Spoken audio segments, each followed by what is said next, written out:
nós vamos iniciar hoje o capítulo 3. E o capítulo 3 da Confissão de Fé Batista de 1689 trata sobre os decretos de Deus. E nós vamos então caminhar no capítulo 3 em seus parágrafos para nós compreendermos o que a Confissão de Fé disciplinou, o que a Confissão de Fé estabeleceu a respeito dos decretos de Deus, sobre as determinações de Deus, sobre a vontade revelada e a vontade secreta de Deus. Isso tudo está dentro desse grande assunto, decretos de Deus.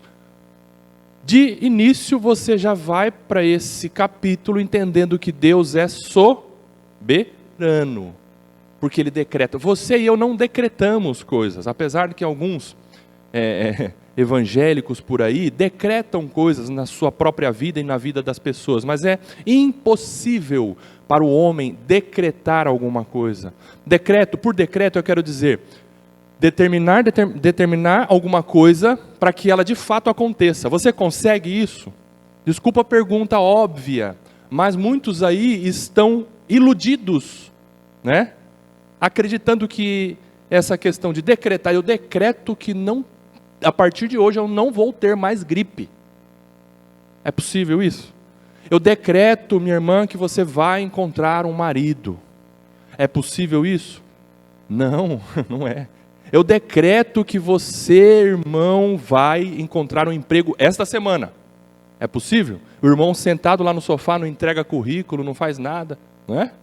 Então não existe decreto para o lado humano, mas da parte de Deus, obviamente, Ele decreta todas as coisas. Então já vá com esse pano de fundo na sua mente. Deus é soberano, tá bom? Vamos fazer a leitura do parágrafo 1º. Hoje nós vamos ler e estudar o conteúdo do parágrafo 1º e do parágrafo 2º desse capítulo 3, tá bom? Leia comigo aí, acompanhe com atenção, quem sabe a gente vai dar uma paradinha em alguns momentos para a gente entender algum termo, alguma expressão, tá bom? Mas vamos caminhando juntos. Eu gostaria, como eu peço a você, meu aluno, meu amado aluno, minha amada aluna, que você me interrompa, que você pergunte, que você esboce o seu entendimento, se manifeste nessa aula que nós estamos aqui. Eu quero que você tenha liberdade, como você sempre teve até aqui, de se manifestar, de falar, né, de dar a sua opinião a respeito do assunto, de perguntar aquilo que você não sabe, tá bom? Vamos lá. Caminhando então no parágrafo 1º do capítulo 3 sobre os decretos de Deus. Assim, os batistas de 1689 escreveram e estabeleceram: Deus decretou em si mesmo, desde toda a eternidade, ou seja, tudo aquilo que Deus decretou, Ele não decretou no curso dos acontecimentos. Deus não decretou as coisas que estão acontecendo e que irão acontecer durante a consecução dos fatos. O que eu quero dizer com isso? Deus não é um Deus que decide coisas a toque de caixa. Deus não é um Deus que reage porque aconteceu alguma coisa para Ele decretar, falar, eu não imaginava que isso poderia acontecer, portanto vou ter que mudar minha ideia, minha vontade. Não, Deus decretou todas as coisas desde a... O que é isso? Antes de tudo vir a acontecer, Deus decretou tudo, tá bom?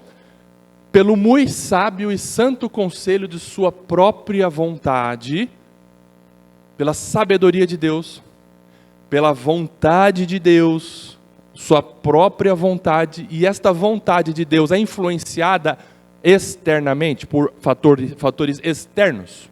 Não, a vontade de Deus ela é livre e imutável.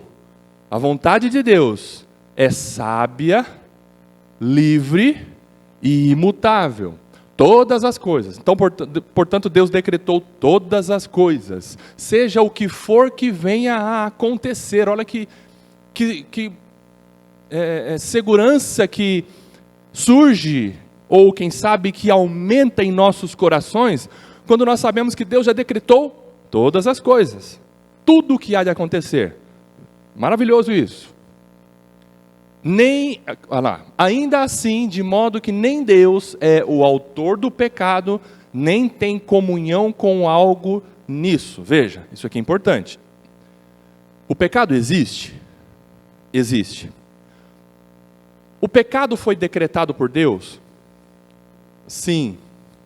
Mas Deus não é autor do pecado. Deus não executa, Deus não faz, Deus não realiza, Deus não tem participação no pecado. Mas o pecado não é um parênteses nos decretos de Deus. O pecado não é uma exceção nos decretos de Deus. Veja bem, Deus decretou todas as coisas, não é isso que nós acabamos de ver? E o pecado? Por exemplo, o surgimento do pecado, a queda dos nossos primeiros pais. A queda dos nossos primeiros pais foi como eu diria, uma exceção aos decretos de Deus? Não, de forma alguma. Todavia, Deus não participa, não executa, não realiza e, muito menos, tenta homens e mulheres a pecarem. Entenderam? Mas o pecado está debaixo da soberania de Deus. O pecado não foi um cochilo de Deus lá no Éden, onde Satanás pegou essa brecha na soberania de Deus e entrou e desgraçou tudo.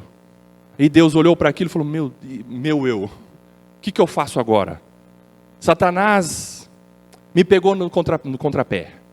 Agora eu vou ter que bolar uma saída. Não. Entenderam? Absolutamente tudo está sob a vontade soberana, sábia, livre de Deus. Por isso que Ele é soberano.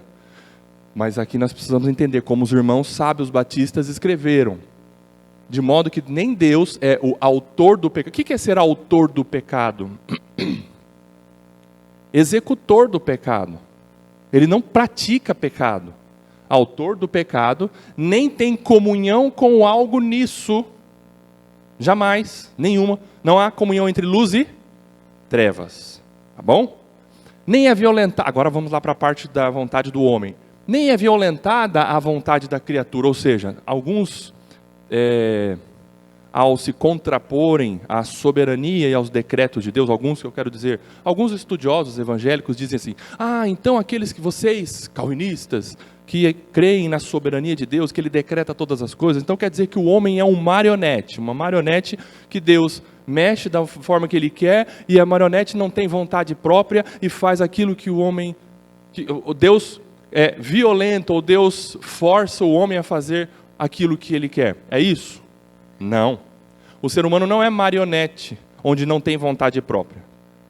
É uma conjugação de soberania de Deus e responsabilidade humana que, de certa forma, nós não conseguimos explicar, mas existe.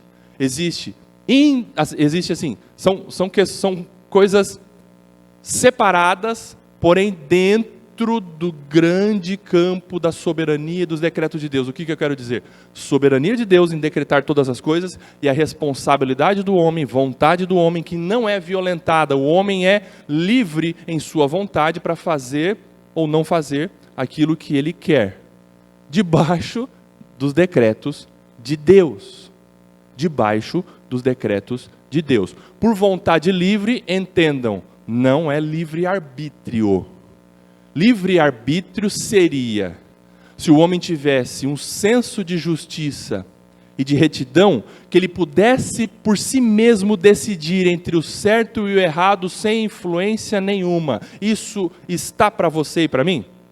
Não. Por quê? Porque o nosso arbítrio, o conselho da nossa vontade em decidir entre o certo e o errado, está corrompido, está deturpado. Portanto, o arbítrio do homem não é livre. O arbítrio do homem é cativo, é escravo. Portanto, não é livre para decidir entre o certo e o errado. Entenderam? O homem tem livre agência. O que é livre agência? Ele age, ele faz e deixa de fazer aquilo que ele quer. Você faz isso. Mas tudo isso está corrompido pelo pecado. Pelo pecado. O homem tem livre agência, livre agir, mas não livre arbítrio. Ok? Muito bem. Nem é violentada a vontade da criatura, nem ainda é eliminada, olha aí, não é ele, mesmo sob os decretos de Deus, não é violentada a vontade da criatura, nem ainda é eliminada a liberdade ou contingência das causas secundárias, ou seja, o acontecimento das coisas. As coisas acontecem, os fatos estão, como diria, né? O desenrolar dos acontecimentos na história da humanidade está acontecendo, as coisas estão acontecendo, o homem tem essa liberdade de fazer aquilo que ele quer, mesmo sob os decretos de Deus.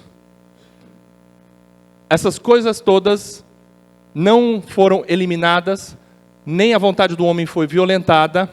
Essas causas secundárias, essas coisas acontecem, mas elas foram antes estabelecidas por Deus. O que é isso? Como eu acabei de dizer, agora em outras palavras, Deus estabeleceu, Deus decretou todas as coisas. E aqui, debaixo do decreto de Deus, do estabelecimento de todas as coisas, o homem tem liberdade de fazer ou de não fazer, de ir e não ir. As coisas acontecem, o desenrolar da história de Deus está acontecendo sob o estabelecimento de Deus, os decretos de Deus de todas as coisas. Vamos lá, caminhando. Nisso demonstra-se ou seja, a sabedoria de Deus em dispor de todas as coisas. Dispor é fazer o que Ele quer. Fazer o que Ele quer. Diante de todas as coisas, inclusive sobre o mal. Deus não é soberano sobre o mal? É, claro que é. Existe uma história clara a respeito disso na Bíblia, quando você lê Jó. Satanás só fez aquilo que Deus deixou ele fazer. Satanás não é um outro Deus concorrente, naquele dualismo que existia lá no segundo, terceiro século, né? Onde o Deus dos cristãos é um e Satanás é outro. Não existe esse dualismo. Satanás é uma criatura que está sujeita, que está debaixo dos decretos e da soberania de Deus. Satanás só fez com Jó aquilo que Deus falou. Você pode fazer isso, até aqui você vai. Como Martinho Lutero diz, que Satanás é um cão na coleira de Deus. É um cão na coleira de Deus. Nisso demonstra-se a sua sabedoria, a sabedoria de Deus em dispor de todas as coisas, em fazer o que Ele quer. Também mostra o poder e a fidelidade em efetuar o seu decreto. Deus é fiel a Ele mesmo. O que Ele decretou, Ele vai cumprir. Entende? A fidelidade de Deus, acima de ser fiel a você, Ele é fiel a Ele mesmo. Aquilo que Ele decretou no conselho da sua vontade, na Trindade, vai acontecer. Ele executa aquilo que Ele decretou. Nada escapa, nós vamos ver, através de textos bíblicos, que nada foge daquilo que Deus decretou. Ele é fiel em cumprir. Por que você crê nas promessas de Deus? Por quê? Porque você entende que Ele é soberano, que Ele é fiel em cumprir aquilo que Ele mesmo falou que vai fazer. Deus não é um Deus que deixa você na dúvida. Pelo menos não poderia deixar. Diante do caráter de Deus, diante daquilo que você conhece do seu Deus, você crê fielmente que Ele vai cumprir aquilo que Ele prometeu. Ponto final. Ok? Por isso que nós estamos conhecendo cada vez mais o caráter do nosso Deus. E nós adoramos a esse Deus. E nós temos prazer em servir a esse Deus, porque Ele é soberano. Amém, louvado seja Deus. Entenderam esse primeiro parágrafo? Alguma dúvida? Algum contraponto? Alguma discordância? Caminhando então, segundo parágrafo do capítulo 3 sobre os decretos de Deus. Olha lá. Embora Deus conheça tudo o que possa ou venha a ocorrer, ou seja, Deus sabe tudo o que vai acontecer, Deus sabe o que acontece e o que vai acontecer, e o pastor Granconato diz que, inclusive, Deus sabe o que poderia acontecer, é o futuro do pretérito. O que o pastor Granconato quer dizer com isso? Aquilo que você, por exemplo, pensa que iria fazer, mas você decide não fazer, isso Deus já decretou.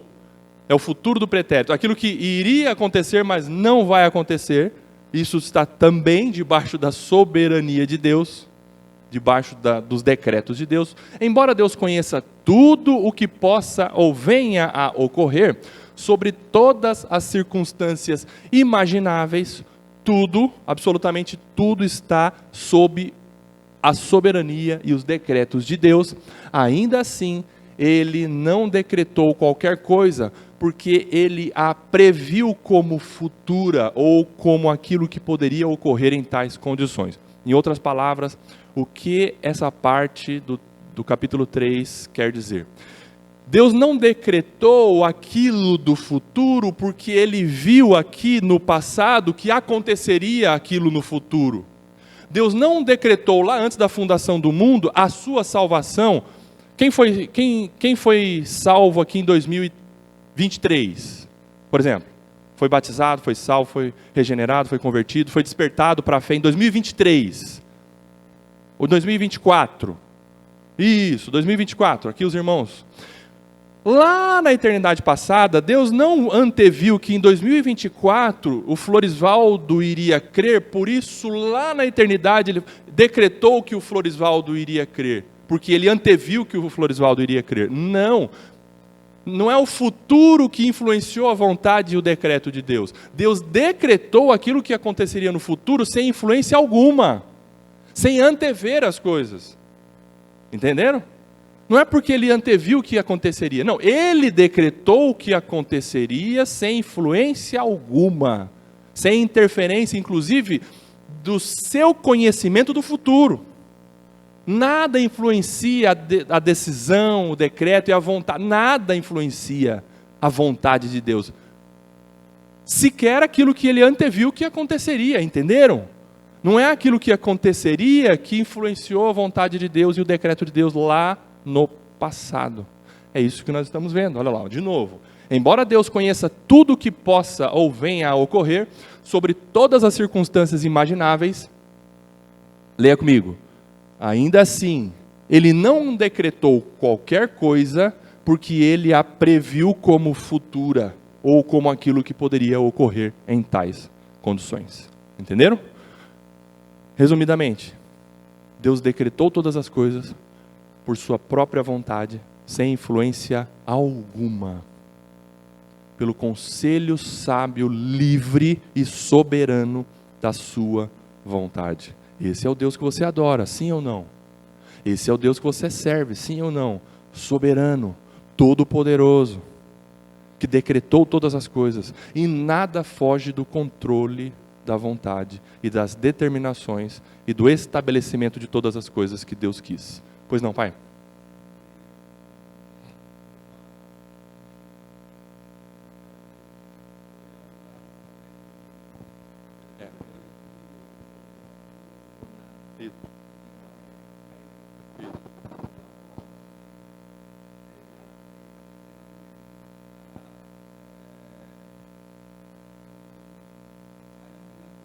Isso.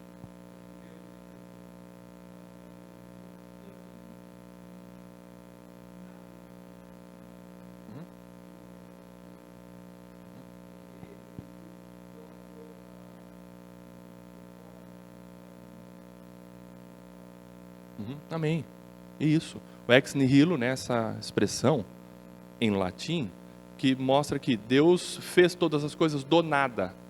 Do nada. Deus criou todas as coisas, não com uma matéria pré-existente, mas do nada, Deus criou todas as coisas. Exatamente isso. E Deus não te salvou porque Ele viu lá atrás que você teria fé nele. Essa é uma parte da doutrina que, né, daqueles estudiosos que pensam que Deus escolhe você, escolheu a doutrina da eleição, porque anteviu que você creria. Não. Não é. Deus não decretou e escolheu e predestinou você pela fé prevista. Nada influenciou a escolha de Deus. Porque senão, a escolha de Deus seria influenciada por sua fé prevista. Porque Ele viu que você creria e aí então escolheu você. Não foi assim. Deus escolheu você porque Ele não viu nada em você, nem que você creria. Ele escolheu você, predestinou você, salvou você. Por quê? A resposta é porque Ele, alguém falou aí. Porque Ele quis. Ponto final. Ponto final. Tá bom? Vamos então aos textos bíblicos, às referências. Eu gostaria que você tivesse aí um manejo da Bíblia, para nós lermos com uma certa agilidade, todas as referências aí. Nós vamos caminhando nas 8 referências e depois a gente faz uma aplicação bem legal a respeito da oração e a gente fecha a aula de hoje. Quem achou o primeiro texto? Então, esses textos embasam, esses textos estão previstos no texto original da Confissão de Fé Batista de 1689, tá bom? Não só esses, tem outros também, mas eu dei uma enxugada nas referências bíblicas que fazem parte da Confissão de Fé Batista de 1689, tá bom? Quem achou a primeira referência, leia bem alto, Números 23, 19.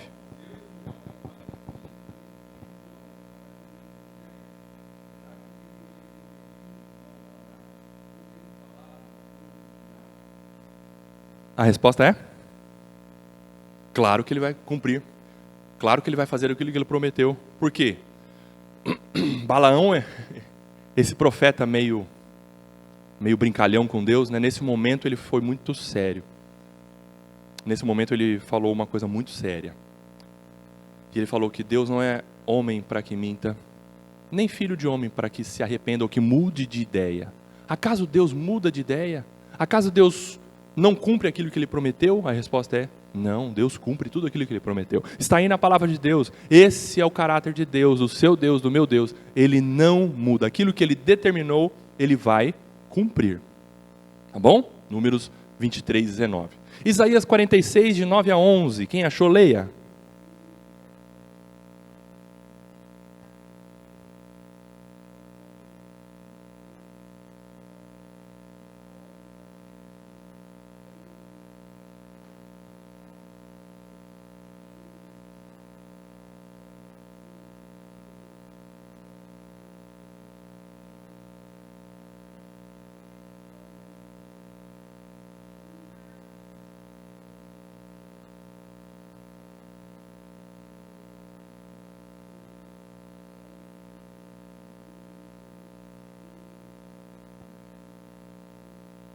Amém, olha só, Deus falando, né? Desde a antiguidade, desde o início, antes das coisas acontecerem, lá no início, ele determinou todas as coisas e ele disse o que iria acontecer. Olha que coisa linda. E de fato as coisas aconteceram. E através da boca do profeta Isaías, ele está falando da parte de Deus. Deus disse, e foi Deus que disse, e Isaías proclamou o que Deus disse para o povo. E ele estava dizendo, Isaías estava dizendo para o povo: o que está acontecendo com você agora, nação de Israel, está decretado por Deus, é determinação de Deus, faz parte do plano soberano de Deus, faz parte dos planos soberanos de Deus. É isso que Deus está falando por meio da boca do profeta Isaías. E ele disse assim: acaso, ou tem alguma coisa que eu queira fazer e eu não faço? Resposta: não. Tudo que Deus quer fazer, Ele faz. Tem um salmo que diz assim: tudo o que Deus quer, ou tudo que apraz a Deus, Ele realiza. Tudo que Ele quer fazer, Ele faz. Agora vamos chegar para nós. Vem cá, para o lado das criaturas. Tudo que você quer fazer, você faz? Ah, se fosse assim, né? Ah, se nós tivéssemos esse poder nas nossas mãos. Tudo que nós quiséssemos que acontecesse, aconteceria. Como se fosse um toque de mágica, né? Com a varinha de condão. Não, não é assim. Nós não somos soberanos. Mas para Deus, isso é realidade. Isso faz parte do caráter de Deus. Tudo que Ele decretou acontece. Toda a sua vontade se realiza. Outro texto, Efésios 1, 11.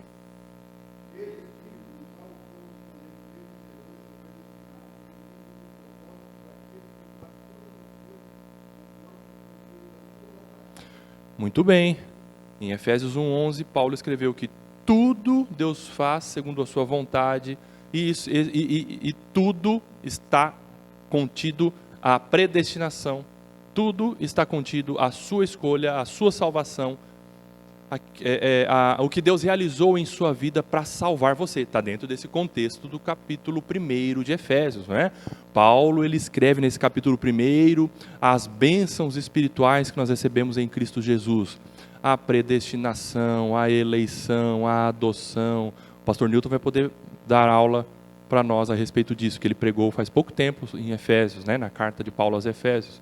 Todas as bênçãos espirituais que nós temos em Cristo Jesus estão presentes ali no capítulo 1. Ali tem a ação do Pai, ali tem a ação do Filho, e ele termina com a ação do Espírito Santo soberanamente na nossa salvação. E nesse versículo 11, está claro que tudo Deus faz segundo o conselho da sua vontade. Amém, louvado seja Deus. Então o que está acontecendo na sua vida, meu irmão, minha irmã, nesse momento, aquilo que você pensa, Senhor, o Senhor deve ter cochilado, não é possível. Não, o que está acontecendo, por exemplo, de ruim em sua vida, é vontade de Deus, tem um propósito soberano da parte de Deus para você, tem algo que Ele quer tocar em você, quem sabe para mexer no seu caráter, para te fazer, por exemplo, semelhante ao Filho dele, não é? Romanos 8, 28, o que Romanos 8, 28? Salta ao seu olhar, salta ao meu olhar, todas as coisas cooperam, isso, elas concorrem para o bem, para o nosso bem, para o bem daqueles que amam a Deus, daqueles que são chamados segundo o seu propósito. E se você ler o versículo 29, Paulo vai mostrar que é para nós sermos conforme a imagem do seu filho, tá bom? Próxima referência, Tiago 1,13. Amém.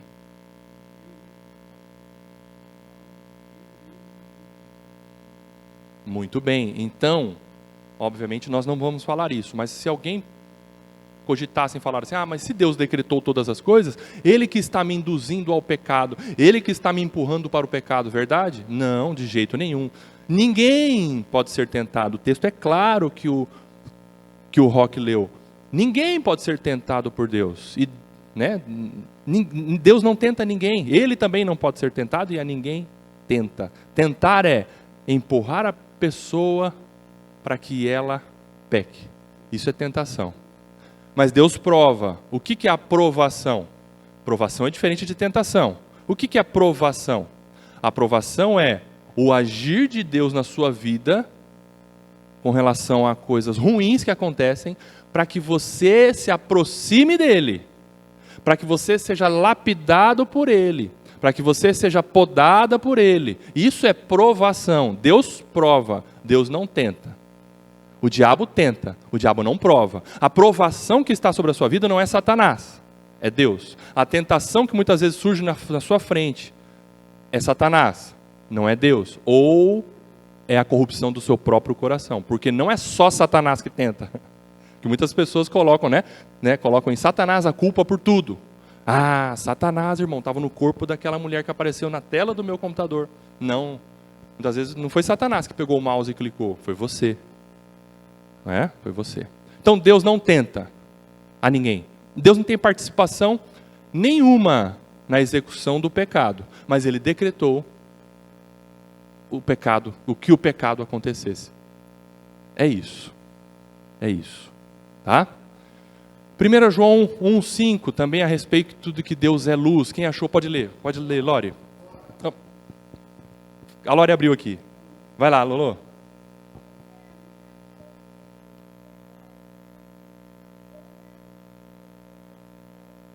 Isso. Aí João já escreve no versículo 5 a regra do jogo. A regra foi estabelecida.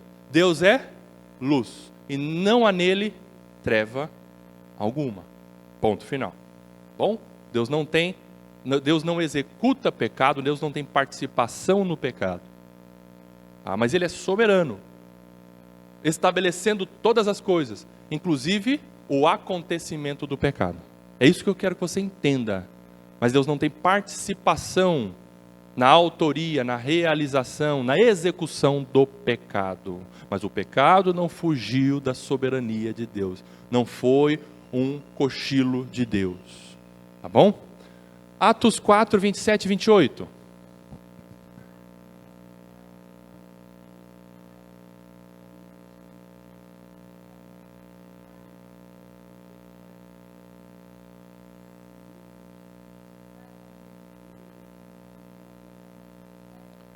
Muito bem, olha só, esse texto é muito claro a respeito da soberania de Deus e da responsabilidade humana. Primeiro mostra a responsabilidade humana. Diz assim o texto: porque nessa cidade, Herodes e Pôncio Pilatos, o que eles fizeram? O que o versículo 27 deixa claro? Herodes e Pôncio Pilatos, com gentios e gentes de Israel, se juntaram contra Jesus. Os autores do pecado foram identificados. E se forem identificados, serão responsabilizados. Responsabilidade humana. Herodes, Pôncio Pilatos, gente dessa cidade, gentios e também judeus, foram responsáveis pela morte do Filho de Deus. Foram, não foram? Agora, o versículo 28 mostra a soberania de Deus.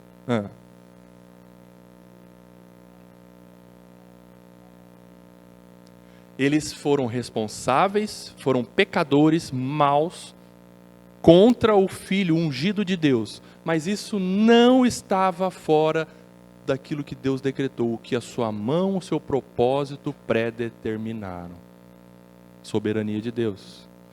Outro texto, Atos 5, 30 e 31, é semelhante a isso. Vamos lá.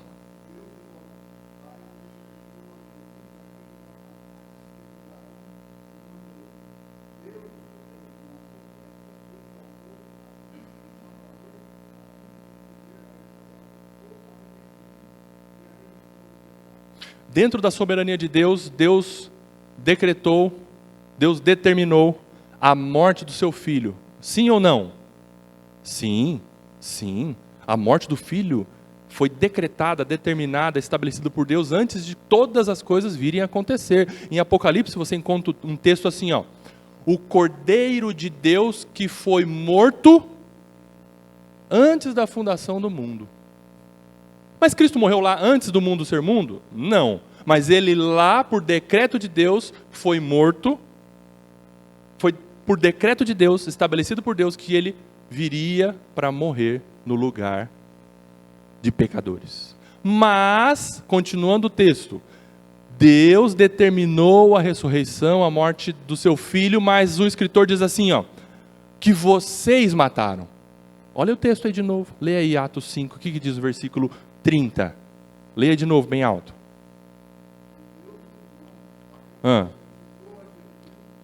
Muito bem. O Deus de nossos pais, o Deus Pai, ressuscitou a Jesus, o seu Filho. Estava dentro do plano de Deus, a morte, a ressurreição, o plano perfeito de redenção. Mas o escritor diz assim, ó, Deus estava no controle de todas as coisas, mas vocês mataram o Filho, a quem vós matastes. Responsabilidade humana, pecado do homem, a quem vós matastes. Aí o versículo 31.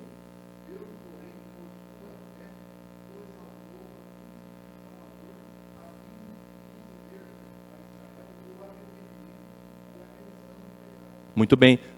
Tudo isso estava dentro do pacote da soberania de Deus, do plano de salvação, de redenção de Deus em Cristo Jesus. Para salvar um povo eleito, para salvar os seus. Mas não tirou a responsabilidade daqueles que mataram o Filho de Deus. Bom? Continuando, e a última referência, Romanos 9, 11, primeiro, só o versículo 11 de Romanos 9, quem achou?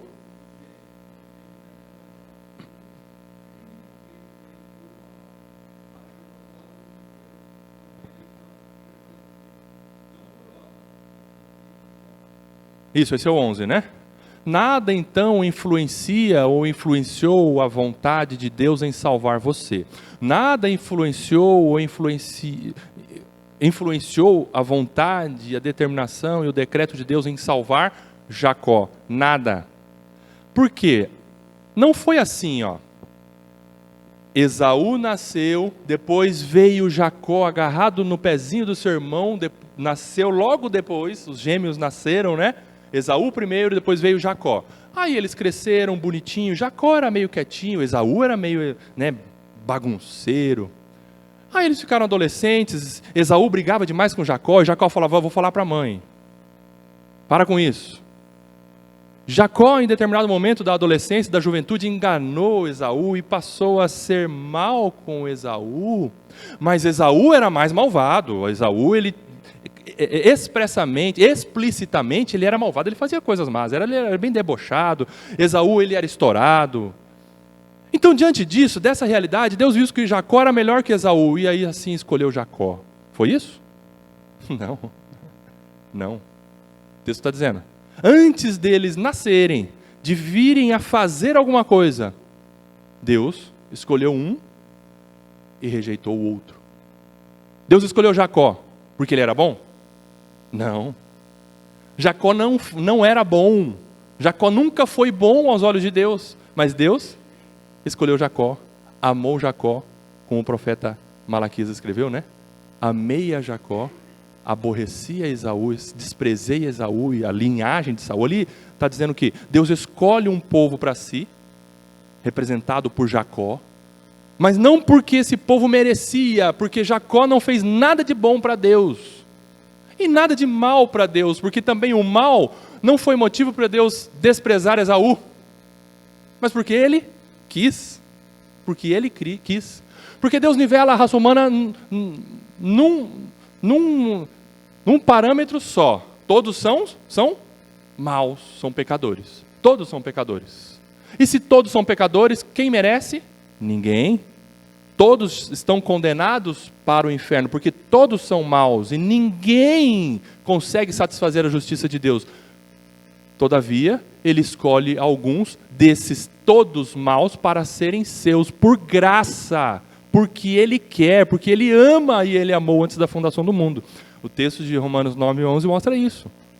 A vontade de Deus para a sua salvação vem lá de trás, antes de você fazer qualquer coisa. E Deus não anteviu, como eu disse agora há pouco, que você creria nele, por isso ele te salvou. Porque se ele fosse movido, se a sua vontade fosse movida para escolher você, porque ele anteviu que você creria, a vontade dele estaria condicionada à sua crença nele. Certo ou errado? Sim. Ele não seria soberano. Ele decretou todas as coisas, ele decretou a sua salvação, porque ele quis. Pois não, Rony?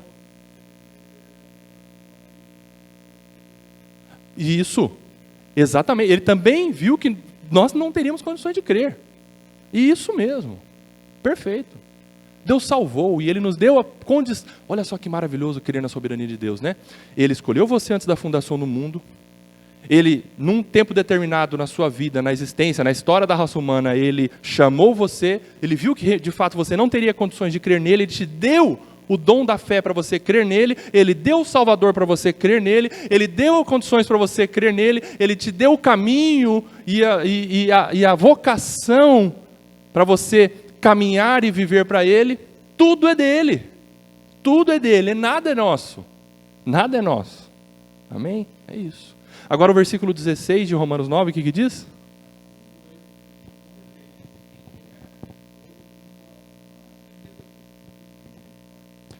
Dentro desse contexto que Paulo está mostrando a respeito da predestinação, da escolha soberana de Deus para a salvação, ele conclui, de certa forma, esse trecho dizendo, então assim, tudo isso, a soberania de Deus na salvação não depende de quem quer ou de quem faz alguma coisa.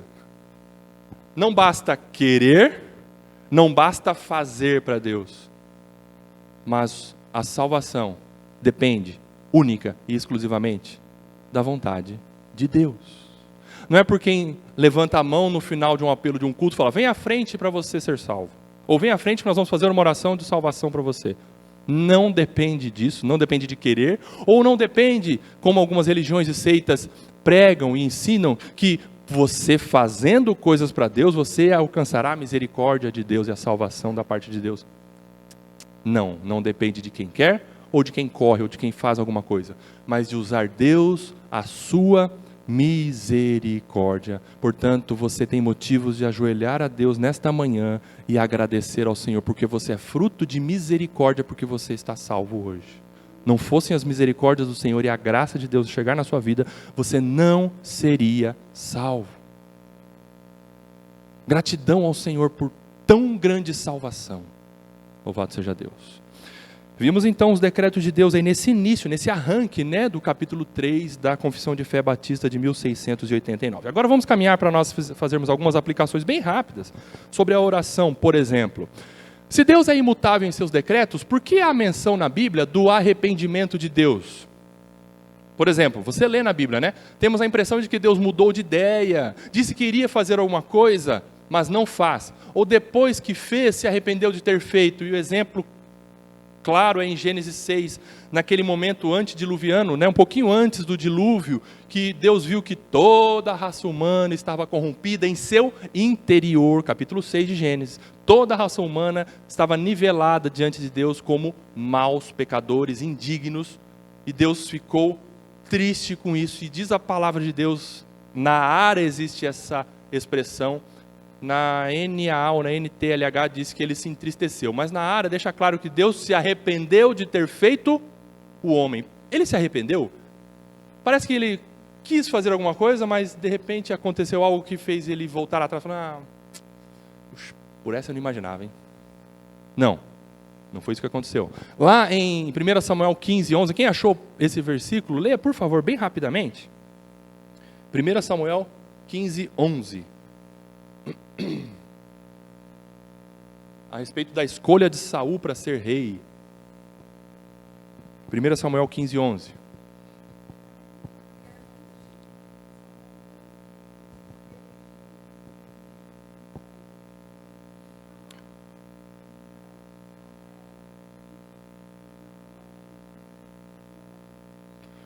Lamento ter constituído Saul como rei. Ele não está fazendo a minha vontade, ele é desobediente. Eu lamento. Em outras versões está escrito, me arrependo-me de ter feito, ter constituído, ter escolhido Saul como rei. Mas Deus se arrependeu mesmo? Deus quis fazer alguma coisa, ou então quando ele fez, falou, não devia ter feito? Não é isso. Nós precisamos entender que essas palavras que você encontra, o arrependimento de Deus, que Deus voltou atrás, mostra para nós entendermos o que Deus quis, o que Deus decretou para aquela situação.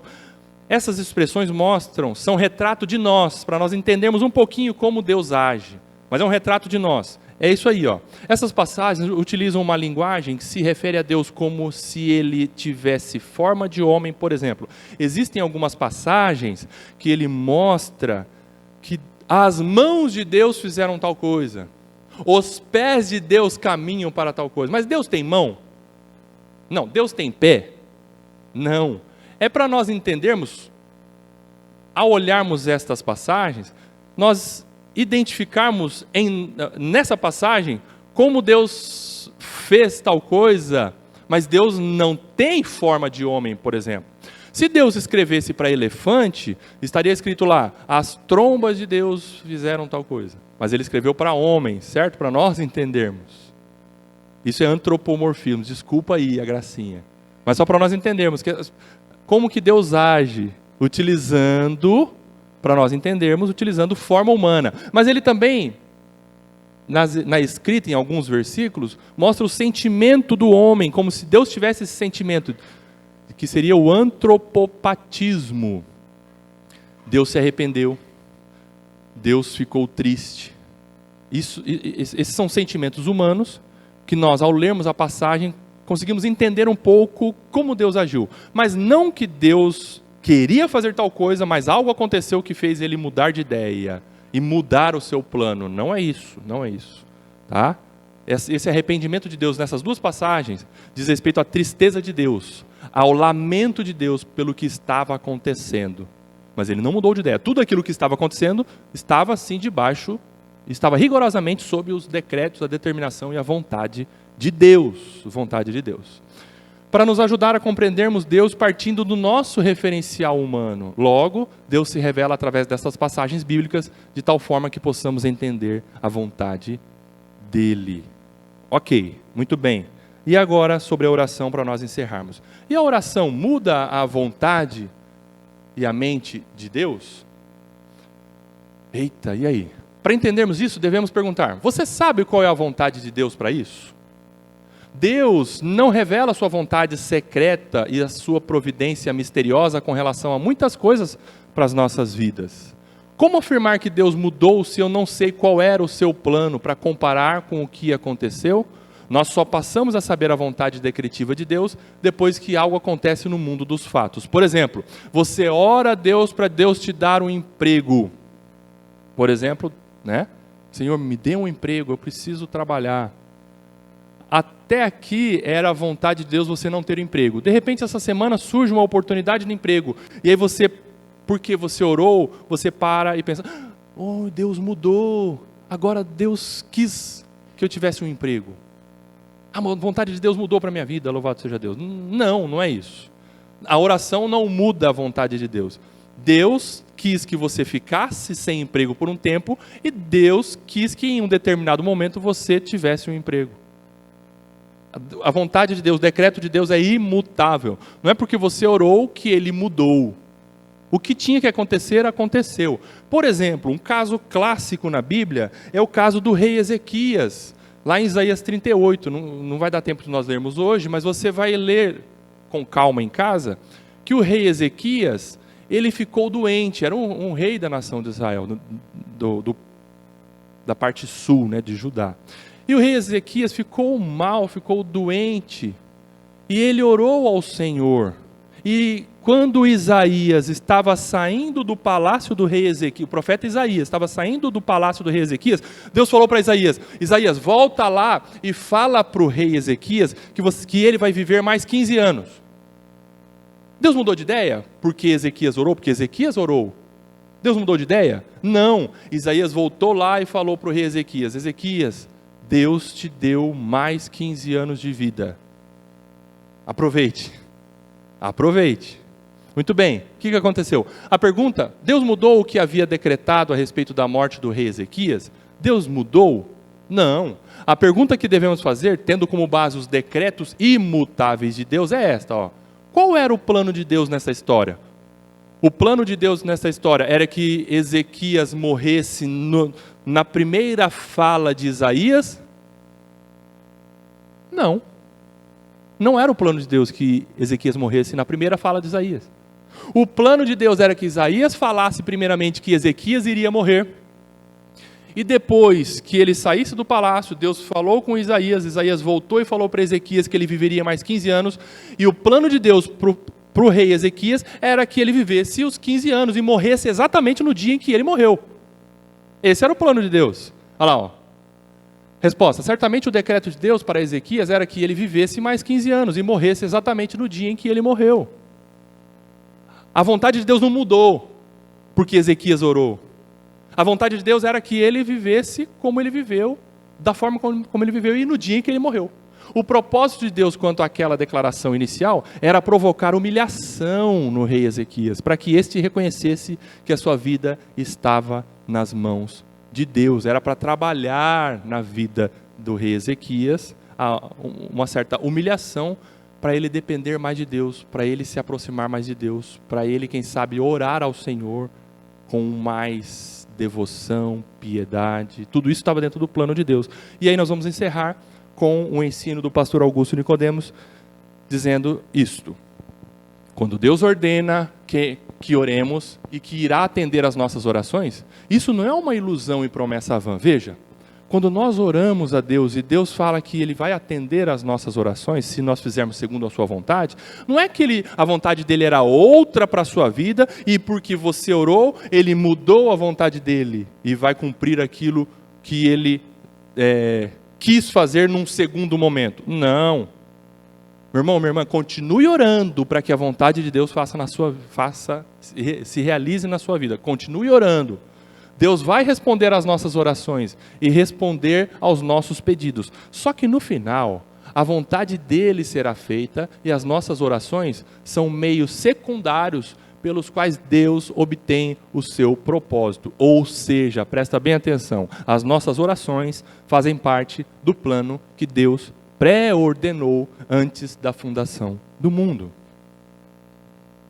A sua oração faz parte do plano de Deus. Deus decretou todas as coisas, inclusive que você oraria para que determinada coisa mudasse, isso sob a nossa ótica, mas essa mudança que aconteceu num cenário porque você orou, já estava soberanamente debaixo da vontade de Deus. Continue orando, mas sabendo que Deus é soberano. E se a sua oração não foi atendida, Deus é soberano, Ele sabe o que está fazendo. E se a sua oração foi atendida, agradeça a Deus, porque essa é a vontade soberana de Deus para a sua vida. Continue orando dependendo de Deus. Amém? Pois não.